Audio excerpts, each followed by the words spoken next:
When I called my son Marcus to ask about his wedding date, his wife Sarah looked me straight in the eye with a smile that could freeze hell and said, "Oh, we actually got married last weekend. We kept it exclusive, only our inner circle." Those words hit me like a freight train. Our inner circle. Here I was, the woman who'd been covering their $650 rent every single month for 4 straight years, who'd furnished their entire apartment from scratch, who'd kept food on their table when their bank account hit zero. Apparently, I wasn't part of any circle. I stood frozen in my own living room, that phone feeling like it weighed a ton, watching Marcus stare at the floor while Sarah lounged on the sectional sofa I'd bought them last Christmas. The champagne-colored dress hanging in my closet, the one I'd spent $230 on, suddenly felt like a costume for a play I was never cast in. I'd imagined myself in their wedding photos, smiling proudly next to my only child. Those photos would never exist, not with me in them anyway. I'd been planning for 2 solid months, set aside $1,200 as their wedding gift. Called my sister Rebecca in Boston to share the exciting news. Deep cleaned every corner of my house, thinking maybe they'd swing by for a celebration toast after the ceremony. All of it vaporized in seconds with those 3 poisonous words. Our inner circle. Marcus finally looked up, his voice sounding rehearsed, almost robotic. "Mom, it was super intimate, just tiny, barely anyone there, just us and the legal witnesses." But social media doesn't lie. I'd seen everything. Sarah's entire family beaming in their formal wear, her 3 brothers raising crystal glasses, her parents flanking the happy couple like royalty. That ivory wedding gown Sarah wore, the one I'd essentially paid for with the $900 I'd given her for personal expenses just 5 weeks ago. I saw it all, every detail I was never supposed to witness. 8 days later, exactly 1 week and 1 day after that gut punch, Sarah called me. Her voice had completely transformed. The confident woman who'd shut me out of her wedding had vanished. Now she sounded panicked, almost desperate. "Charlotte, we're in serious trouble. The rent is 3 weeks overdue. Our landlord is threatening eviction, like actual legal eviction. You didn't transfer the money this month." Her voice cracked like the world was ending. I stayed silent for what felt like forever, replaying every mad dash to the bank I'd made for them. Every canceled lunch with friends to make sure they had housing. Every dinner of rice and canned vegetables I'd eaten alone so they could afford their lifestyle. And now, after locking me out of the biggest moment of their lives, they had the audacity to call like nothing had happened. Like I was just there, waiting, ready to serve.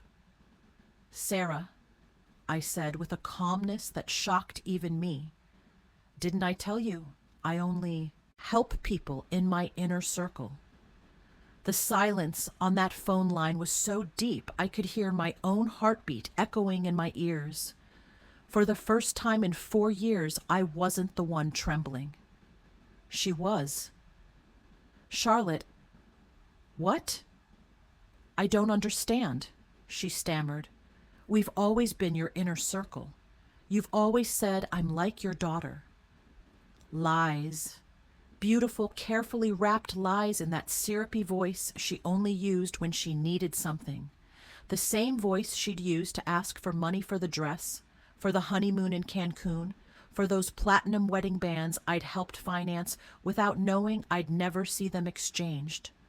For 4 exhausting years, I'd walked on eggshells around them, weighing every word, every gesture, every gift I gave, desperately hoping for even a crumb of genuine affection from my own son. I'd been the perfect mom, the doormat mother-in-law, the silent wallet who never complained when they treated me like furniture, like I was invisible unless they needed cash. But those words, our inner circle, woke something in me that had been hibernating way too long. I'd done the math in my head 1,000 times. 4 years of rent, groceries, gifts, manufactured emergencies, and straight up luxuries. $41,200. $41,200. Money I'd pulled from my retirement account, my savings, the inheritance my late husband David left me so I could live my final decades in peace. And what did I get for it? I got treated like an unwanted guest at my own son's wedding. That night, after I hung up, I sat on my bed and cried. But these weren't sad tears.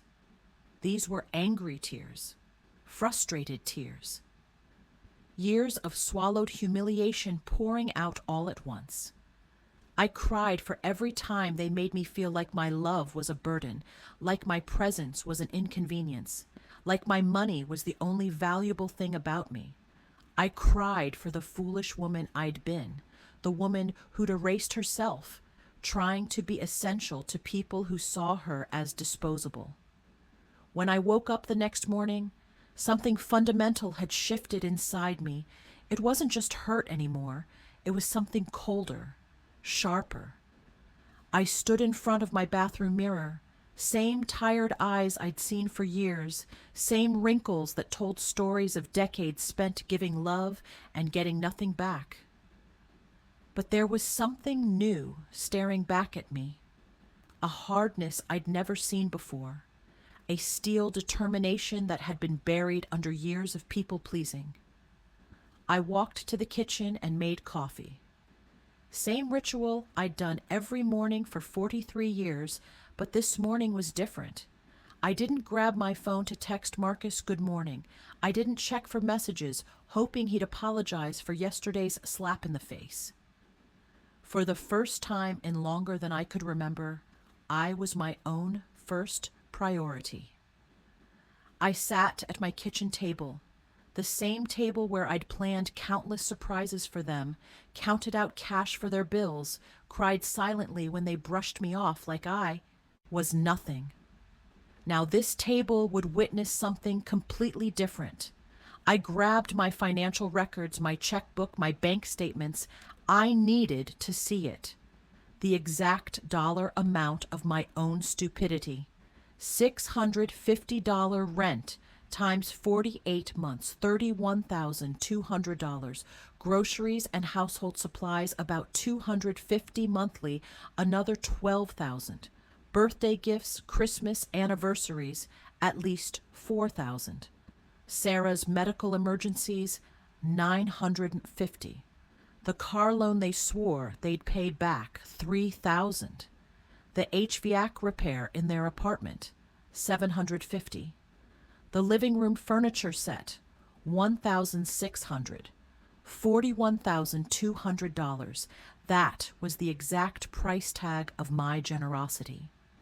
$41,000 I'd thrown away from David's legacy, from my pension, from savings I'd built penny by penny over decades of honest work. All that money burned to keep two fully capable adults comfortable, adults who couldn't even pretend to respect me. My phone rang. Marcus's name lit up the screen. Normally, my heart would have been pounding as I lunged for it, hoping he'd finally say sorry, hoping he'd explain this was all some terrible misunderstanding, but this time, I watched it ring. Once, twice, 3 times. Then silence. I sipped my coffee like nothing happened. 12 minutes later, it rang again. Sarah this time. I let it go to voicemail. Then a text from Marcus popped up. "Mom, seriously, pick up. We need to talk about this." I deleted it without reading it twice. At 2:30 in the afternoon, I decided to take a walk. Not to run an errand for them. Not to buy something they needed. Just a walk. Because I wanted to. I passed the elementary school playground where I'd pushed Marcus on the swings when he was 6. I remembered that sweet little boy who'd hug me so tight and whisper, "You're the best mommy in the whole world." When did that boy turn into this man who treated me like a walking checkbook? When did I start confusing money with love? When did I convince myself I had to purchase my own son's affection? I stopped at the bank, the same bank where I'd set up those automatic transfers 4 years ago. Mr. Henderson, the branch manager, spotted me through the glass doors and waved. We'd known each other for over a decade. He'd personally processed every single transfer to Marcus and Sarah. He'd watched my account drain month after month, year after year, filling theirs. I walked straight into his office. "Mr. Henderson," I said, my voice steady as concrete, "I need to cancel all automatic transfers I have programmed, every single one." His eyebrows shot up. For 4 years, those transfers had been as reliable as sunrise. "Are you absolutely certain, Mrs. Anderson? Has something happened? Is everything okay?" His concern felt genuine, more genuine than anything Marcus had shown me in months. "What happened?" I replied, as I finally woke up from a 4-year nightmare. "I want everything canceled, and I also need information on how to completely lock down my accounts. I don't want anyone else touching my money, ever." While Mr. Henderson typed away, my phone wouldn't stop buzzing. Marcus, Sarah, Marcus again. It was like they developed a sixth sense for when their income stream was in danger of drying up. I powered the phone completely off. "Mrs. Anderson," Mr. Henderson said as he slid the paperwork across his desk, "forgive me if I'm overstepping, but in all the years I've known you, I've watched you be incredibly generous with your family. I hope you're not being pressured or coerced into making these changes." His words hit me right in the chest. This man, who barely knew me beyond banking transactions, showed more genuine concern for my well-being than my own flesh and blood. "I'm not being pressured, Mr. Henderson. Actually, it's the opposite. I've finally stopped pressuring myself. When I left that bank, I felt physically lighter, like I'd left a 50-pound weight sitting in that office. For the first time in 4 years, every dollar in my account was truly mine. No obligations, no commitments to people who saw me as a resource instead of a human being. I drove home thinking about everything I'd sacrificed to please Marcus and Sarah. The trip to Ireland I'd canceled to save money for their emergency car repair. The friends I'd stopped seeing because I was always on call for their crises. The watercolor painting classes I'd quit because every dollar I spent on myself felt like stealing from their needs. When I pulled into my driveway, I saw 3 cars parked out front: Marcus's SUV, Sarah's sedan, and one I didn't recognize, a sleek black Mercedes. Through my front windows, I could see people moving around inside my house. Inside my house. My blood turned to ice water. They had keys. I'd given them keys 2 years ago because I trusted them, because I thought someday they'd take care of me the way I'd taken care of them. I took 3 deep breaths before opening that door. This was it. The first real confrontation of my new life. I pushed open my front door and saw a scene burned into my memory forever. Marcus sat on my couch, head in his hands like a tragedy had struck. Sarah paced back and forth like a caged wolf. And an older man in an expensive suit I'd never seen before was casually flipping through papers on my dining room table. My papers, my personal financial documents. "What the hell is happening in my house?" I said. My voice came out louder than I expected. All 3 of them turned to stare at me like I was the intruder. like I'd broken into my own home. Sarah spoke first, her voice dripping with fake urgency. "Charlotte, oh, thank God you're here. We really need to talk. This is Mr. Patterson from the law firm we consulted. He's here about your situation." "My situation?" I said slowly. "What situation?" "I'm doing perfectly fine." Marcus finally looked up at me with those eyes that used to belong to an innocent kid and now just reflected pure financial panic. "Mom, we went to the bank. They told us you canceled everything. Mr. Henderson said you blocked our access to your accounts. We don't understand why you do something like that." Mr. Patterson, 50-something, gray suit, smile that screamed, "I bill $400 an hour," walked toward me with his hand extended. "Mrs. Anderson, I'm attorney Gerald Patterson. I specialize in family law. Your children have expressed serious concerns about your mental well-being, and they've asked me to assess the situation and discuss your options." I didn't shake his hand. Instead, I marched straight to my dining table and snatched every document he'd been reading. "These are my private financial records. You have absolutely zero right to look at them without my explicit written consent." "Mom," Marcus interrupted, his voice dripping with condescension he'd perfected over the years. "We're worried about you. Your behavior lately has been extremely concerning. First, you cut us off financially with no warning, no explanation. Then you stop answering our calls and messages. We think you might need professional help, maybe even medical intervention." Sarah moved closer, reaching for my hand with that fake tenderness she reserved for moments when she desperately needed something.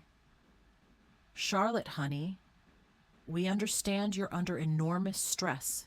Maybe the loneliness is affecting you more than you realize. At your age, episodes of confusion and disorientation are completely normal. It's nothing to be ashamed of." The word confusion echoed in my skull like an alarm bell. Now I understood exactly why they'd brought the lawyer. This wasn't about helping me. This was about declaring me mentally incompetent so they could take control of my money. The same woman who told me I wasn't in their inner circle was now treating me like a senile old woman who couldn't manage her own affairs. "I am not confused," I said, my voice sharp enough to cut glass.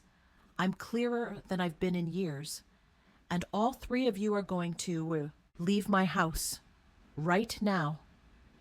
Mr. Patterson stepped forward with that smooth lawyer voice they all have. "Mrs. Anderson, I understand this feels overwhelming, but your children have a legal right to intervene if they believe your decision-making capacity is compromised. They've documented several concerning behavioral patterns." "Concerning patterns?" A harsh laugh escaped my throat. "Like what, exactly?" "Deciding that my money belongs to me? Choosing not to bankroll two fully grown adults who treat me like garbage?" Sarah jumped up like I'd slapped her across the face. "We never treated you badly. You're part of our family. Everything you have is going to be ours eventually anyway. We're just trying to streamline the process and protect your assets." There it was, the truth, naked and ugly. Everything I owned would eventually be theirs. In their minds, I was already dead. They were just collecting their inheritance early, and I'd become an inconvenient obstacle that needed to be removed. "Out," I said, pointing at my front door. "All three of you, get out of my house, now." Marcus stood up with that petulant expression he made as a kid when he didn't get his way. "Mom, we can't just leave. We have financial obligations. The rent is due, the car payments, the credit card you co-signed. You can't just abandon us overnight." "I can't." My voice rose for the first time. "Who the hell says I can't? For 4 years, I've paid rent on an apartment I don't live in. I've stocked a fridge in a home where I'm not welcome. I've funded a lifestyle that clearly has no space for me.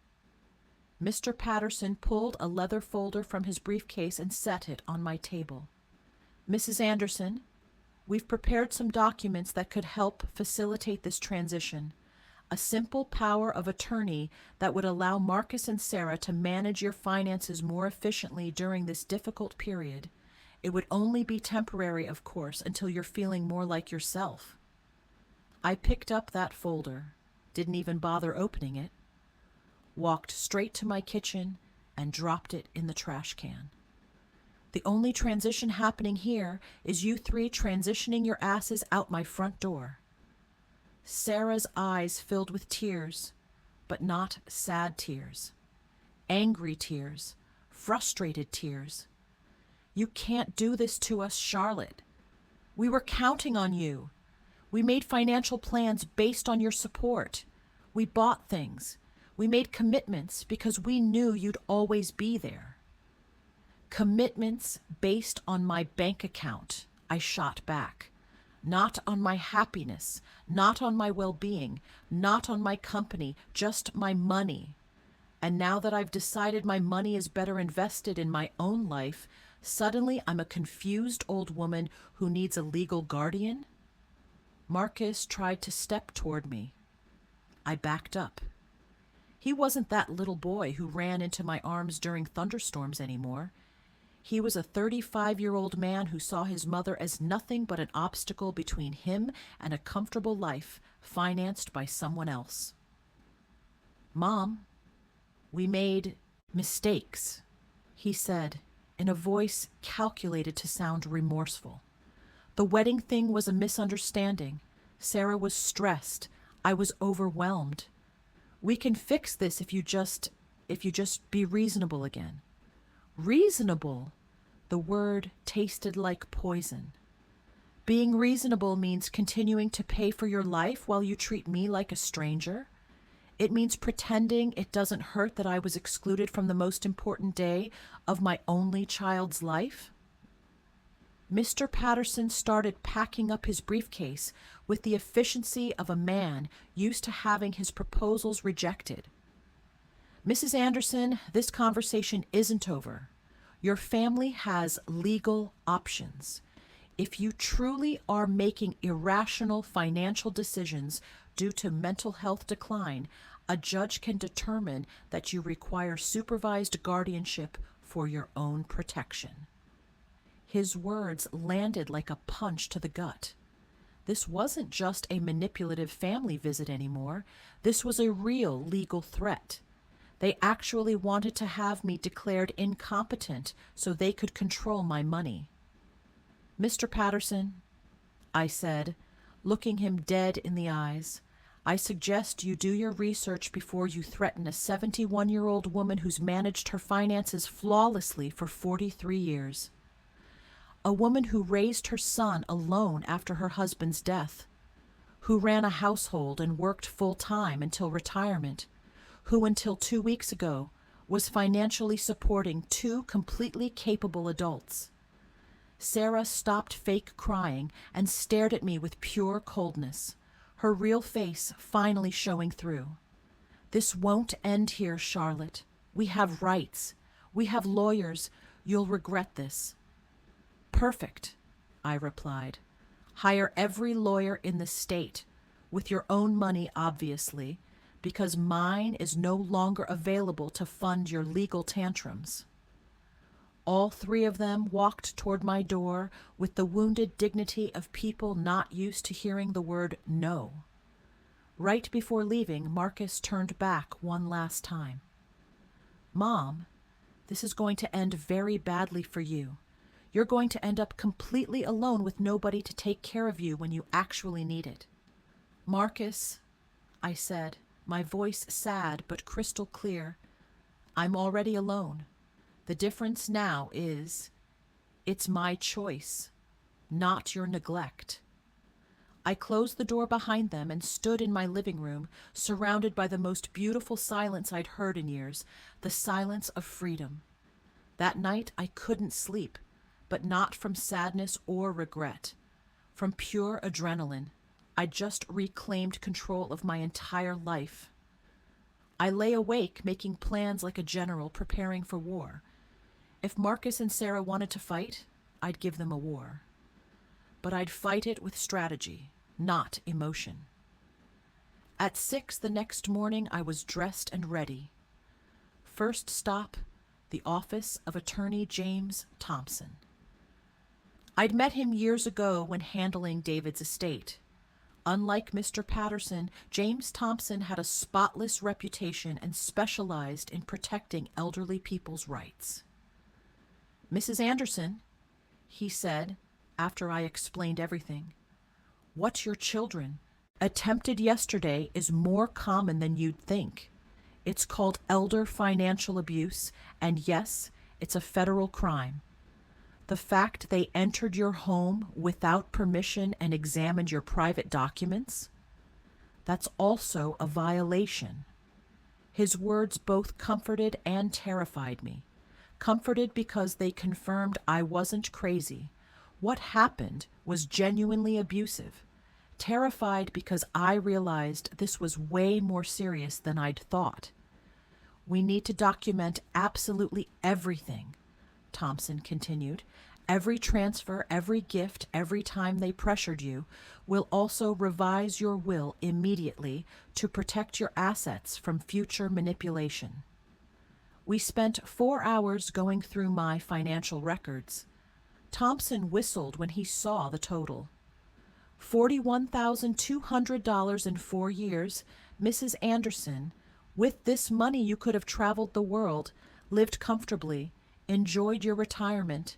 Instead, you completely funded 2 adults who didn't even respect you enough to invite you to their wedding. When I left Thompson's office, I had a complete battle plan. First, change every lock in my house. Second, install a full security system with cameras. Third, open a brand new account at a completely different bank. Fourth, start living the life I'd been postponing for 4 years. Next stop, the hardware store. Mr. Wilson, the owner, had known me forever. I'd been buying supplies to fix Marcus and Sarah's apartment for years. "Mrs. Anderson, another emergency at your son's place?" "No, Mr. Wilson. This time it's for my house. I need every lock changed, top quality, best you've got." He looked surprised, but didn't ask questions. While I was choosing locks, his son, Daniel, who installs security systems, walked by. Perfect timing. "Daniel, I also need a complete surveillance system installed. Cameras, motion sensors, everything. Money is not a concern." While they prepared everything for next day installation, my phone rang from an unknown number. Sarah, calling from someone else's phone since I'd blocked hers. "Charlotte, it's Sarah. Please don't hang up. We need to have an adult conversation about this." "Talk," I said flatly. "Look, I understand you're upset about the wedding. It was a mistake. Marcus and I have discussed it and we want to make it right. How about a special celebration dinner at your place? We can cook together like old times and celebrate properly." The manipulation was so obvious I almost laughed out loud. "Sarah, exactly how much rent do you owe?" Silence. "Gotcha. Well, it's 2 months now. 1,300 total. But I'm not just calling about money, Charlotte. We genuinely miss having you in our lives." "Do you miss me or my bank account?" "Both," she said with surprising honesty. "Charlotte, I'm not going to lie. Yes, we need financial help, but we also care about you. You're important to us. If I'm so important, why wasn't I important enough for your wedding? Why am I not important enough to get a phone? Call that doesn't ask for money? When's the last time you called just to ask how I was doing?" Silence. We both knew the answer. Never. Sarah, I'm only explaining this once. For 4 years, you've treated me like a personal ATM. You used me, ignored me, humiliated me, and finally insulted me in the worst possible way. Now that the money's drying up, suddenly you discover you care. How convenient. Charlotte, please. I cut her off. There's no please. You made your choice when you decided I wasn't in your inner circle. Now I'm making mine. I hung up and turned off my phone completely. No more interruptions on my liberation day. That afternoon I went to the salon, my first visit in over a year. I'd been canceling appointments for years because Marcus or Sarah always had some urgent need, or because the money I'd saved for myself always became their emergency fund. Mrs. Anderson, Jennifer, my stylist, practically screamed, "I thought you'd forgotten about us." I didn't forget you, Jennifer. I just forgot that I deserve to be pampered too. I got the full treatment: cut, color, manicure, pedicure, facial. For the first time in years, I spent money on myself without an ounce of guilt.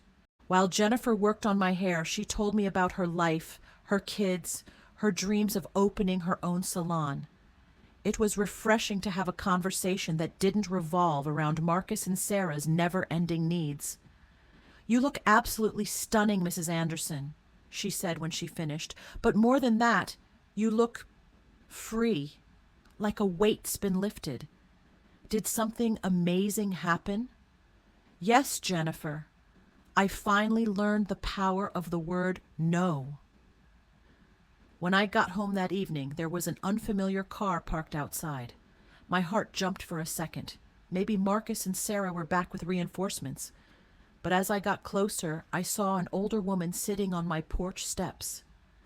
"Mrs. Anderson?" she asked as I approached. "Yes, that's me. Can I help you?" "I'm Elizabeth Brooks. I live in the blue house next door. We've been neighbors for 3 years, but we've never really talked. Yesterday, I heard very loud voices coming from your house, and I got worried. Is everything all right?"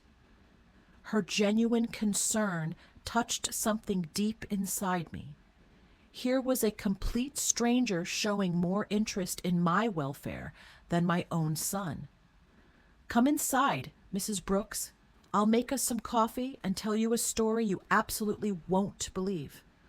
Over coffee, I told her everything.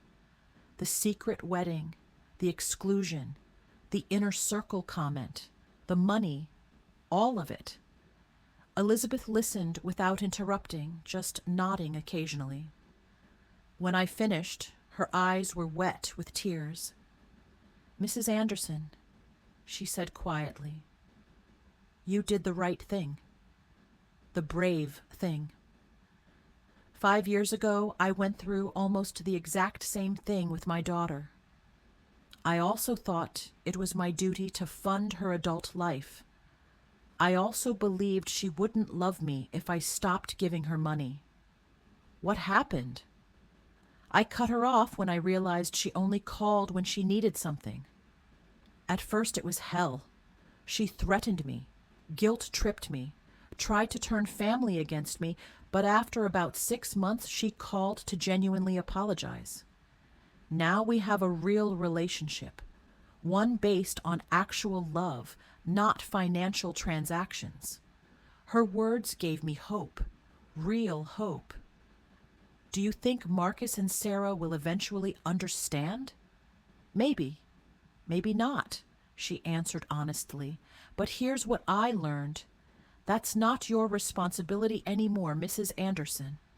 Your only responsibility now is to live your own life, the life you've earned. That night, for the first time in 4 years, I went to bed without worrying about whether Marcus and Sarah had rent money, food money, crisis money. I went to bed thinking about me, my plans, my future, and I slept better than I had in years. The next morning, Daniel and Mr. Wilson showed up at 8 sharp to change the locks and install the security system. While they worked, my phone kept ringing from different unknown numbers. Sarah was still trying to reach me, but I developed a new superpower, ignoring calls that didn't serve me. "Mrs. Anderson," Daniel said as he mounted the last camera, "this system is state of the art. You can monitor everything from your phone even when you're not home. And if anyone enters without authorization, it automatically alerts the police." The irony wasn't lost on me. I was installing a security system to protect myself from my own son.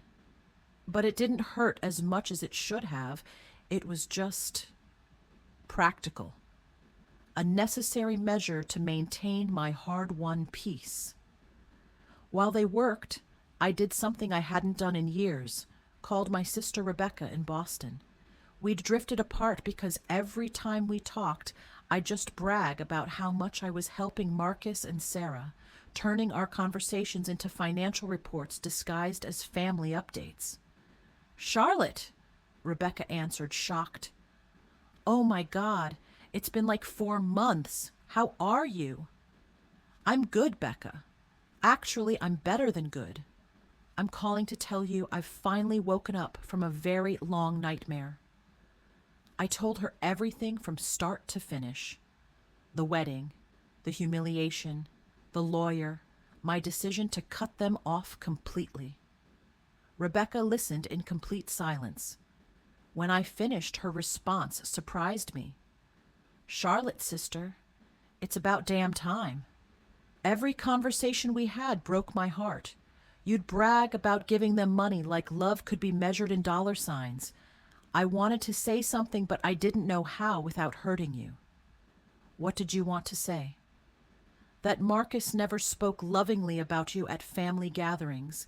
It was always my mom helped me buy this, or my mom paid for that. But never I love my mom or I miss my mom. You were a service provider to him, Charlotte. Not a person." Her words stung, but it was necessary pain. Like when a doctor cleans out an infected wound, it hurts like hell, but it's part of healing. "You know what else I noticed?" Rebecca continued. "Sarah always talked about you in past tense. When Charlotte's gone, we'll renovate her house, or when we inherit, we're investing in real estate. Like they were literally waiting for you to die so they could start their real life." That hit me like ice water. They didn't just see me as a checkbook. They saw me as a temporary obstacle between them and my money. While I was killing myself trying to make them happy, they were planning their future without me in it. After talking to Rebecca, I sat in my kitchen processing everything. 38 years of marriage to a man who truly loved me. 35 years raising my son alone after David died. And 4 years financing 2 adults who saw me as a $40,000 problem to be solved. The doorbell rang. On my new security camera, I saw Elizabeth holding 2 coffee mugs. I opened the door and she handed me one. "Thought you might need some company after yesterday's emotional download," she said with that warm smile I was already starting to treasure. We sat in my living room and Elizabeth shared more details from her own experience. My daughter used the exact same phrases Sarah uses on you. "You're like my second mom. We're your inner circle. Everything will be ours anyway." Those are scripted lines, Charlotte. It's like they all read from the same playbook. "You think there's an actual playbook?" I asked, half joking. "Not literally, but they all follow the same pattern. Chapter 1. Make her feel indispensable. Chapter 2. Create constant financial emergencies. Chapter 3. When she resists, question her mental health. We both laughed, but it was bitter laughter. Funny and tragic at the same time, recognizing such predictable patterns in our own children. Did you ever feel guilty for cutting off the money? I asked. Every single day for the first 3 months, she admitted. But then I started seeing results. My daughter got a second job.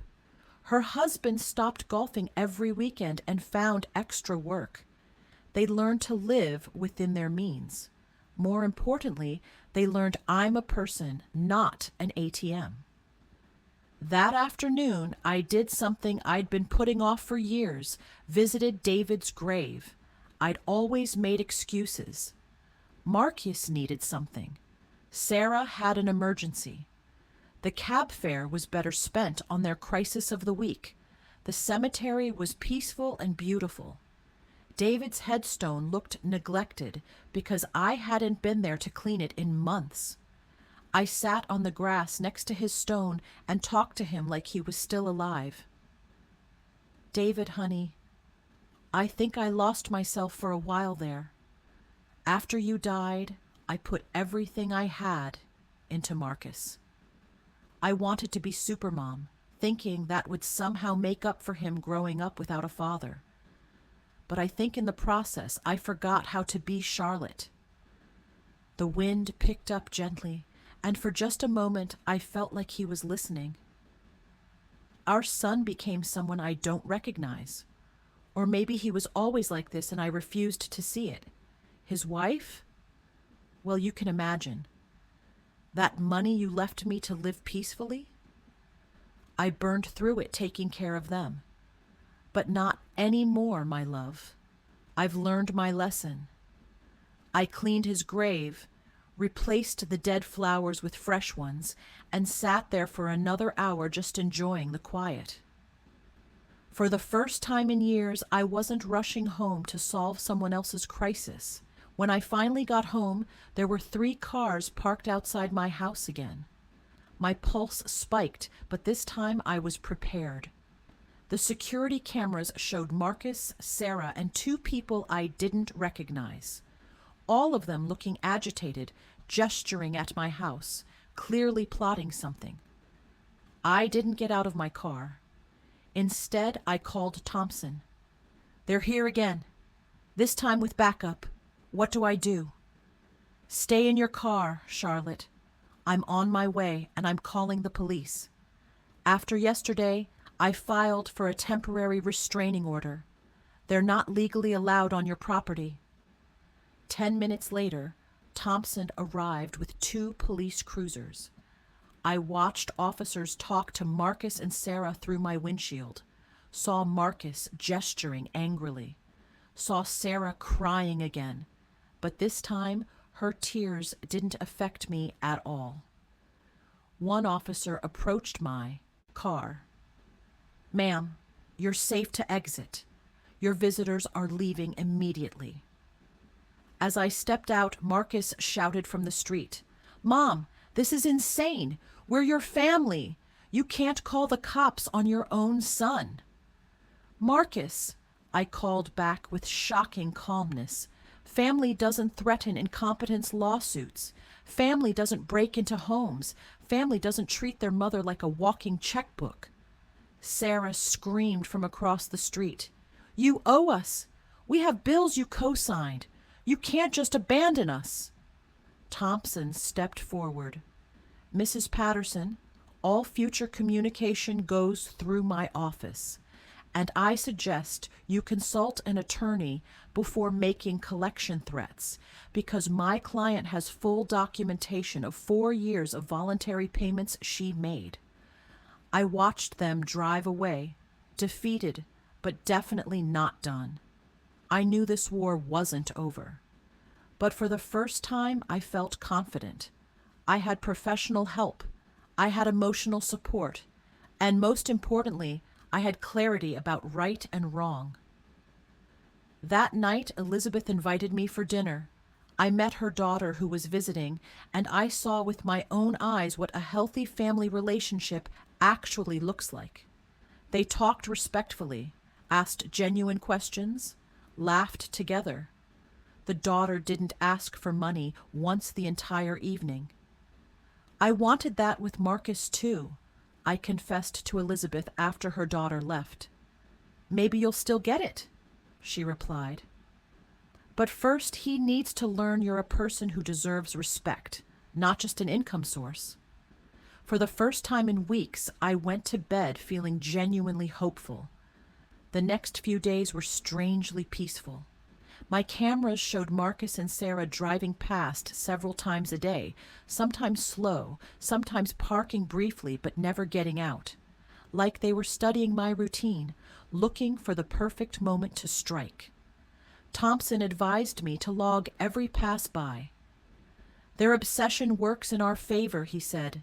Every violation strengthens our case for a permanent restraining order.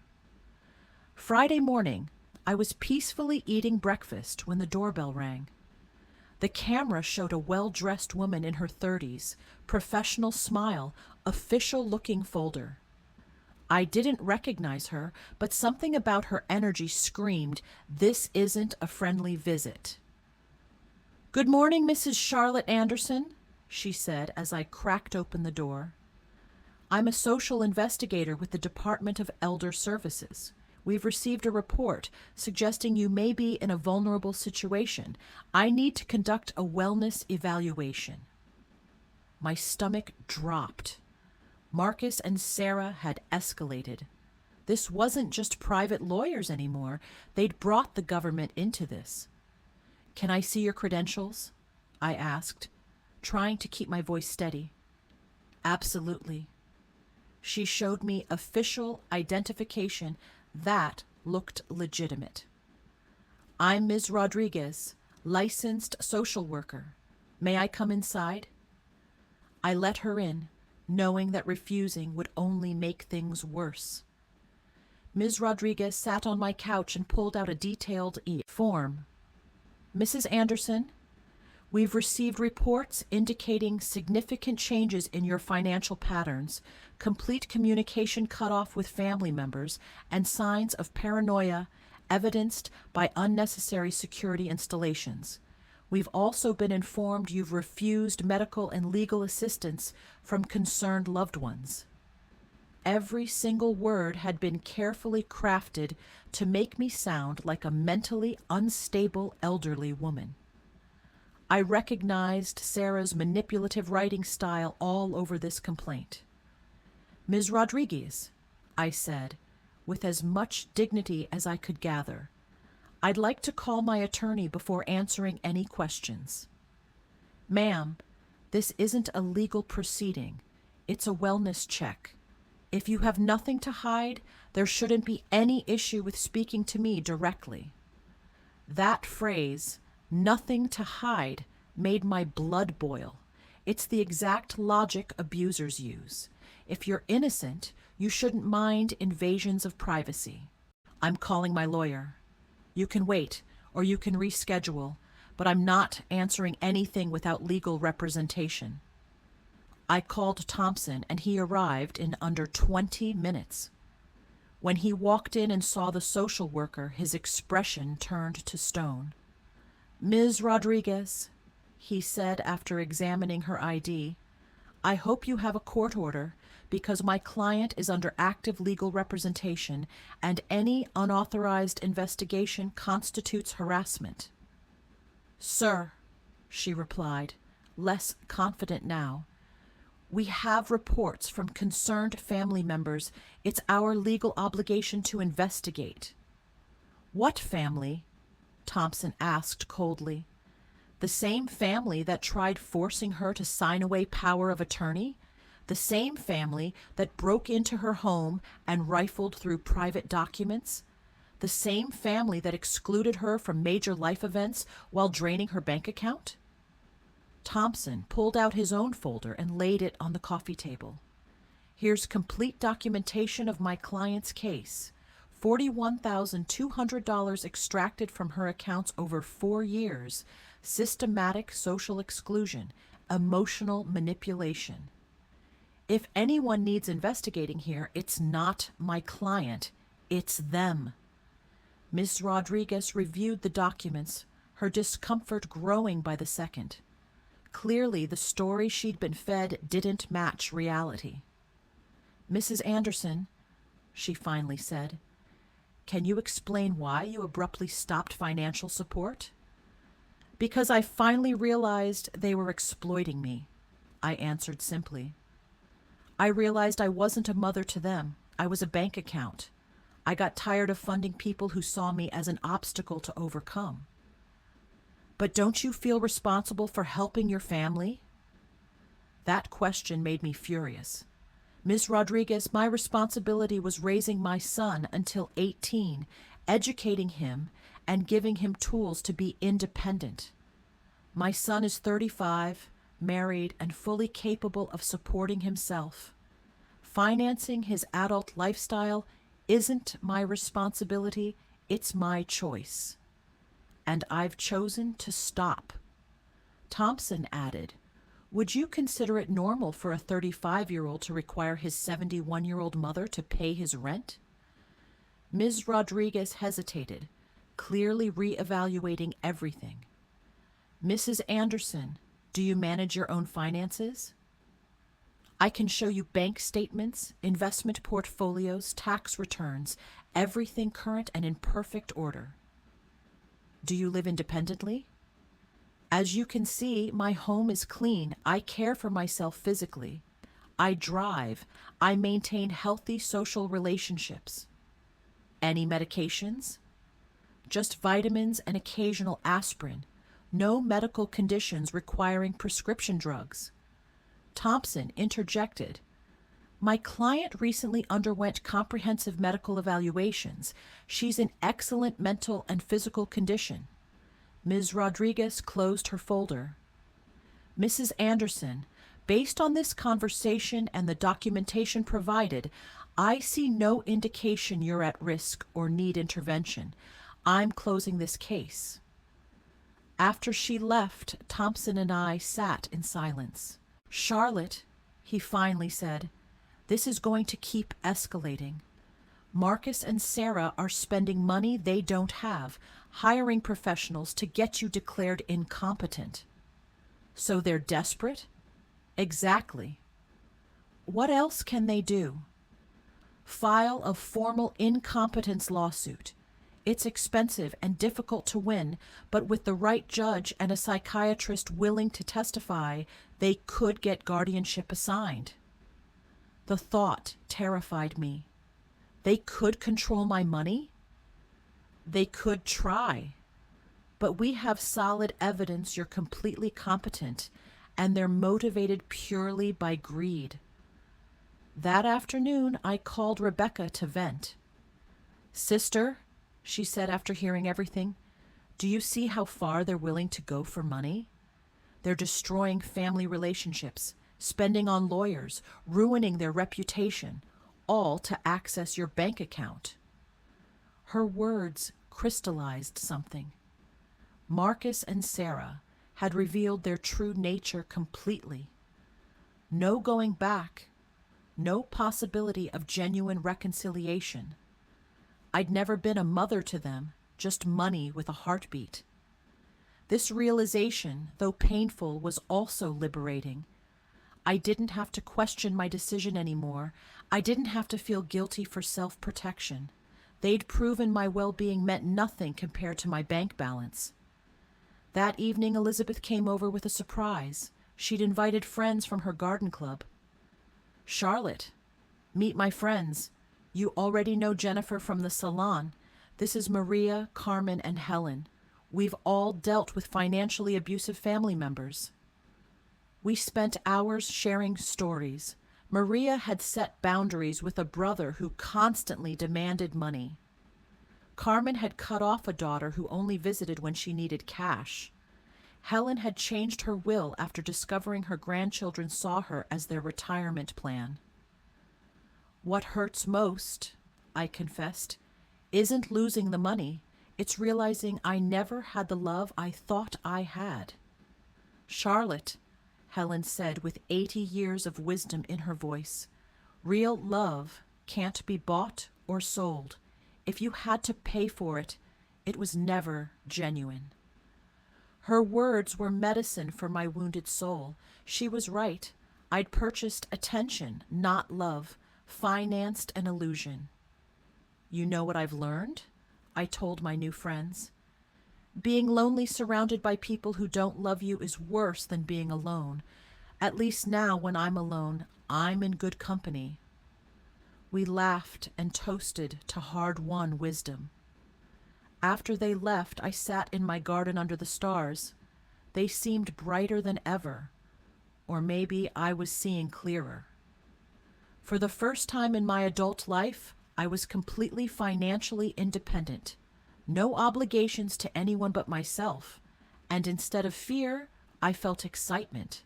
I could travel anywhere, remodel my house, buy quality clothes, donate to causes I believed in, invest in my own future instead of funding ungrateful people's present. Freedom tasted like possibility. For the first time in years, I wanted to plan ahead. A month after the social worker visit, I thought I'd finally won. I'd settled into a beautiful routine, calm breakfasts, tending my garden, lunches with Elizabeth or other friends, afternoons devoted to activities I'd abandoned years ago. I'd started painting again, something I loved before becoming Marcus and Sarah's personal bank. But one Thursday morning, while painting flowers on my new easel, Thompson showed up looking grim. "Charlotte, we need to talk." Marcus and Sarah filed a formal mental incompetence lawsuit in family court. They're requesting legal guardianship.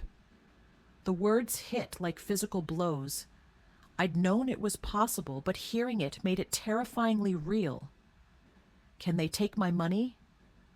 If a judge rules you're unable to manage your affairs, yes, Marcus could be appointed guardian with full financial control. I collapsed onto my sofa, feeling the weight of ultimate betrayal. My own son was legally trying to declare me incompetent to steal my money. Thompson, what evidence could they possibly have? You've seen I'm completely competent. They have statements from 3 witnesses claiming erratic behavior. They submitted unpaid medical bills you supposedly ignored and medications you allegedly hoarded. That's a complete lie. I have no unpaid bills or hoarded medications. I know, Charlotte, but they've fabricated convincing evidence.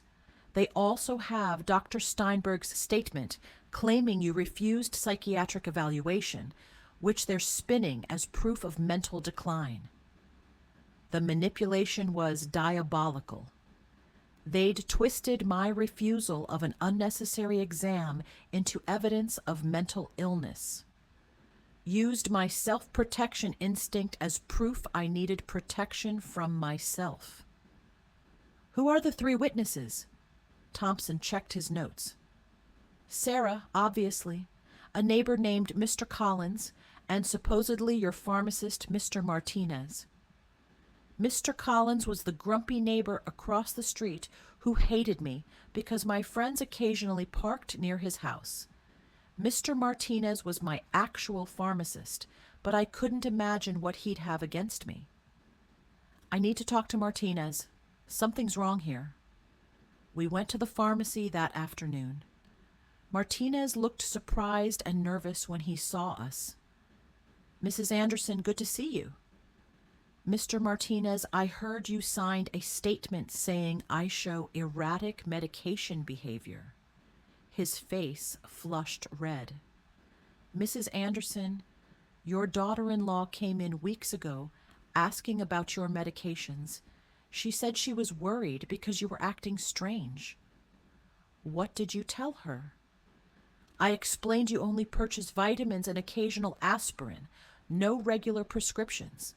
But she insisted that proved you weren't properly caring for your health. Thompson jumped in. Did you sign a document? She brought paperwork saying I was confirming Mrs. Anderson's irregular medication purchases. I thought it was for insurance purposes. I had no idea it was for a lawsuit. My own pharmacist had been tricked into signing something he didn't understand. Sarah's manipulation knew absolutely no bounds. Mr. Martinez, I need a written statement explaining exactly what happened and clarifying I have zero medication issues. Of course, Mrs. Anderson. I'm deeply sorry for this misunderstanding. After the pharmacy, we confronted Mr. Collins. He answered his door with obvious hostility. What do you want? Mr. Collins, Thompson said, I understand you signed a statement about my client's behavior. Damn right I did. That woman's crazy, acting bizarre for weeks. Can you specify what behaviors you observed? Installing cameras like she's in a war zone, strangers constantly visiting, screaming at her family in the street. I realized Collins had twisted everything. The cameras were for protection. The strangers were my new friends. The screaming was me defending my home from Marcus and Sarah's invasions. Mr. Collins, do you know why I installed cameras? Don't know. Don't care. To protect myself from my son and daughter-in-law who broke in without permission and threatened me.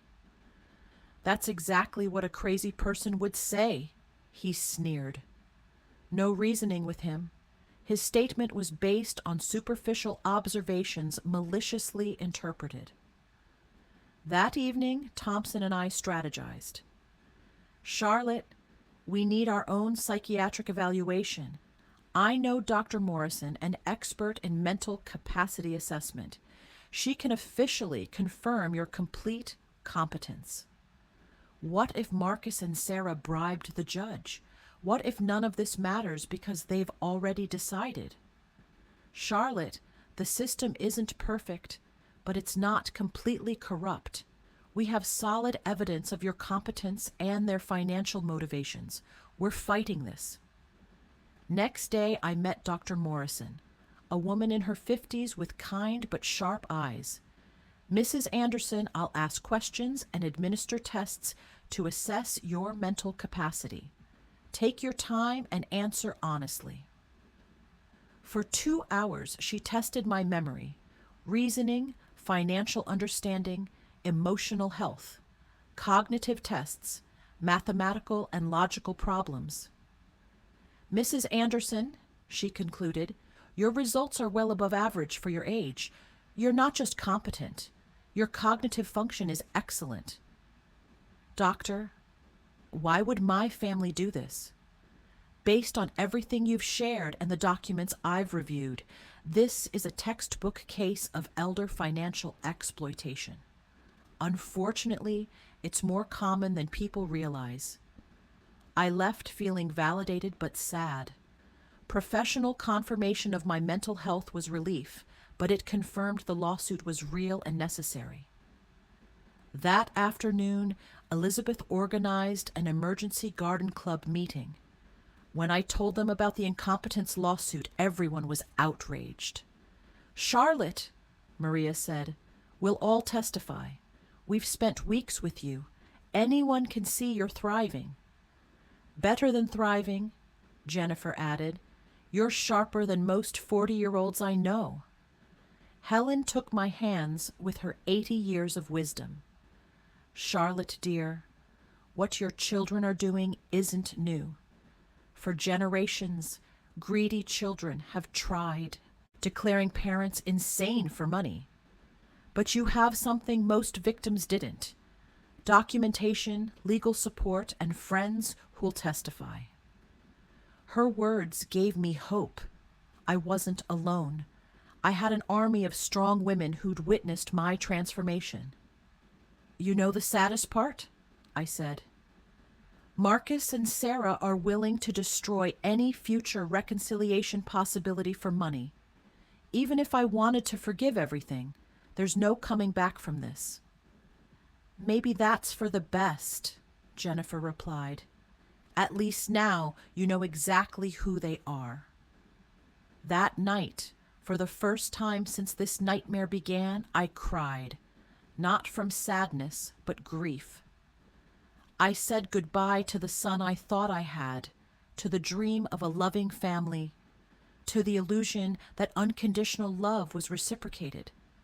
But something new emerged, iron determination to protect not just my money, but my dignity and freedom. The war had officially begun, and I was ready. The trial came 3 weeks later. I woke early, dressed in my best Navy suit, looked in the mirror with determination I'd never felt before. Today, they'd judge not just my mental capacity, but my dignity, my right to live abuse-free, my value beyond my bank account. Thompson arrived at 7 to review strategy. Charlotte, remember, burden of proof is on them. They must prove you're incompetent. We just prove you're not. What if the judge is biased? Judge Williams has a reputation for fairness. I researched his cases. He doesn't automatically favor families. He protects elderly rights. We arrived at the courthouse at 9. In the hallway, I saw Marcus in a new suit, probably bought for this occasion, Sarah in black like attending a funeral. Maybe it was the funeral of our family. When our eyes met, Marcus looked away. Sarah held my gaze with coldness, confirming this was pure business for her. Their lawyer was older, elegant, with confidence from winning similar cases. His opening statement strategy was clear. Portray me as a confused old woman manipulated by strangers into alienating her loving family. Your Honor, he said solemnly, Mrs. Charlotte Anderson has shown clear mental decline recently. She's cut off all family financial support without rational explanation. She's installed unnecessary security systems due to paranoia and isolated herself from loved ones under the influence of neighbors and lawyers, obviously exploiting her vulnerable state. Every word carefully chosen to make my self-empowerment sound like dementia, my freedom sound like manipulation. Then they called witnesses. Sarah testified first. Oscar-worthy performance. She cried, describing how I'd completely changed, become hostile and paranoid, isolated myself from family that loved me. Your Honor, she said in a trembling voice, Charlotte's always been like my second mother. Watching her mental decline has been devastating. We just want to help her get proper care. Lies wrapped in convincing tears. When Thompson cross-examined her, cracks appeared.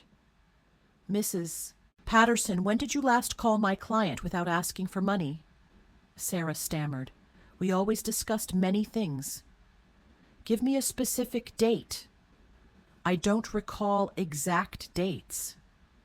Is it true you married without inviting my client? It was very small. Is it true when my client asked about the wedding, you said you'd only invited your inner circle? Sarah's face reddened. Those words were taken out of context.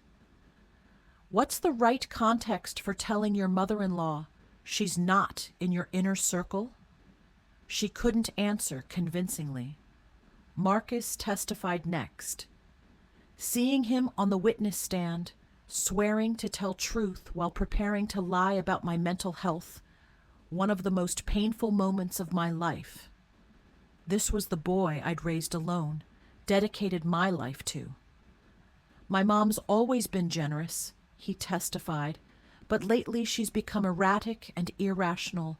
We believe she's being manipulated. When Thompson cross-examined him, the mask fell.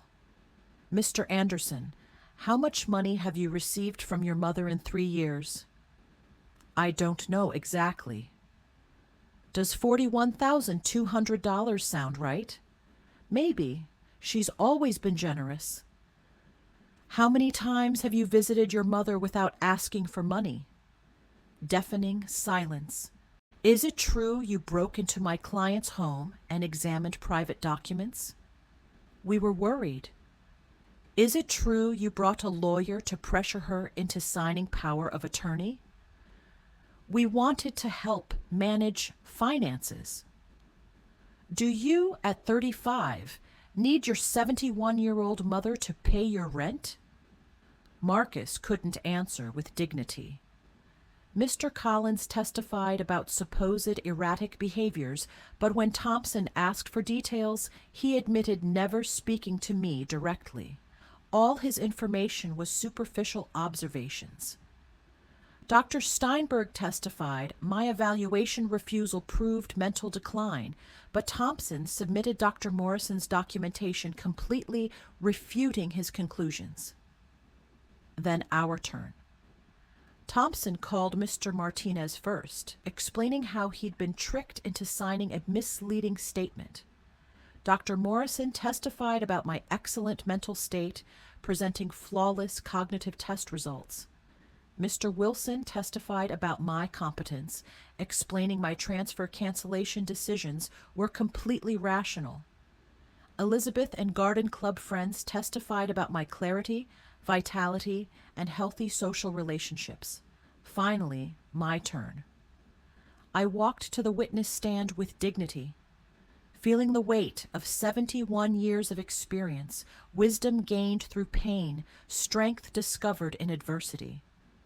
Thompson guided me through testimony, the $41,000 over 4 years, the wedding exclusion humiliation, constant manipulation, privacy violations, legal threats. Mrs. Anderson, Thompson finally asked, why did you stop financial support? Because I finally understood what I was getting wasn't love, I replied clearly and loudly. It was a business transaction disguised as family relationship. My money was welcome.